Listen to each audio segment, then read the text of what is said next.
Hey guys, it's Hector with another term for the Otaku Encyclopedia, but since we're still getting things started, I wanted to keep stuff simple and talk about anime. Now I know most of you guys will be like, oh man, Hector, I know what anime is. It's all those badass fighting cartoon shows from Japan, right? And I'd say, that's wrong. And you'd be like, no, okay, I know what it is. It's those perverted shows from Japan, those animation shows. And I'd say, that's also wrong. Now technically, by the definition, anime is just any form of animation. It's actually a borrowed word from the English language, animation, and shortened down to anime. Now, it's spelled A-N-I-M-E because that's how it's pronounced. If they spelled it A-N-I-M-A, then it'd be anima, basically. Because in the Japanese pronunciation, it's anime. And it uses katakana because it's a borrowed word. And it's anime, animation.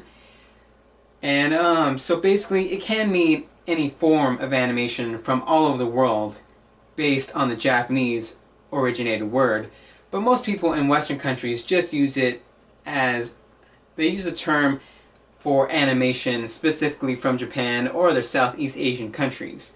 So I guess you can technically say it is those shows from Japan, but really, by its definition, it's not. It's any form of animation, TV shows, or movies from anywhere around the world. So, at least in the Western countries, most people associate, like, as you can see here, the big eyes, the small nose, the pale faces, that kind of style with anime. And a lot of people say anime style is pretty much all the same. As you can see here, big eyes, the small nose, and then the pale faces and all that and stuff like that. But really, if you look at all these different types of anime shows, you can see that there is a pretty big difference from show to show. It's pretty much like saying all cartoons look the same because all the characters have circular eyes. A lot of characters do have circular eyes in cartoons from the United States, but there are a huge variety of styles, I guess you can say. And lots of times when you're going around the internet, you might see all these images and memes that say, this is a cartoon, and this is an anime. Know the difference. But basically, by the definition, an anime is a cartoon. As I just said, it's an animation. So you cannot use that kind of comparison. And there are children's animations, children's anime, teen anime, and even adult anime. Like, children's anime include like Pokemon, Doraemon, Beyblade, Yu-Gi-Oh!, stuff like that. And then more teen anime are things like Fullmetal Alchemist, Inuyasha, Bleach, I guess you can say. Some of them get a little more violent. And then there's even adult animes, which are like 18 and over, like Bible Black and various other animes. I recently saw, I think the anime was called Recently My Sister Is Unusual, and that was probably one of the most perverted animes I've ever seen. But not all animes are perverted.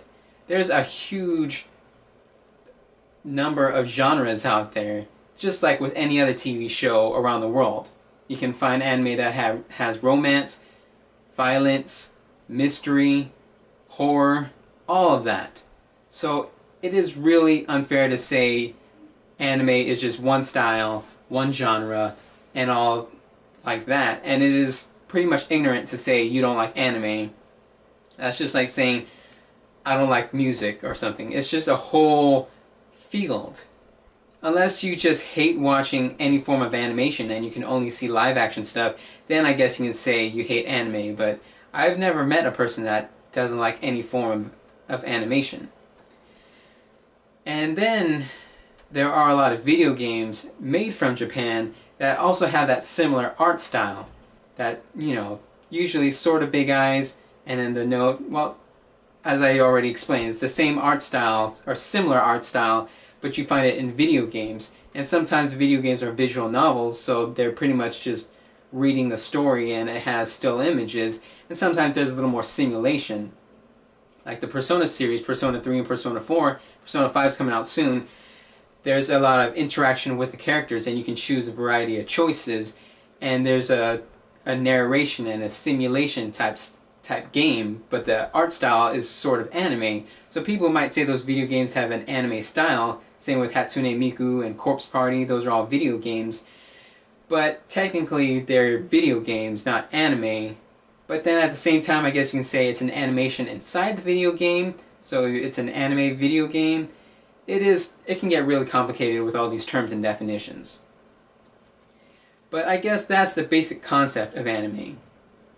You can't say all anime is the same, just like you can't say all cartoons are the same. And don't get upset when people say anime and cartoons are the same thing, because technically I guess they are. And by the definition, anime and cartoons are the same, and not all anime comes from Japan or Southeast Asia. But if you're going to use the Western concept of it, then, well, it's just going to open up a whole can of worms. So I hope that was helpful. And if you appreciated this video, you can give it a thumbs up. And subscribe to my channel, because I'm going to be tackling even more terms. And some terms actually originated from anime, because anime has been around for many, many decades.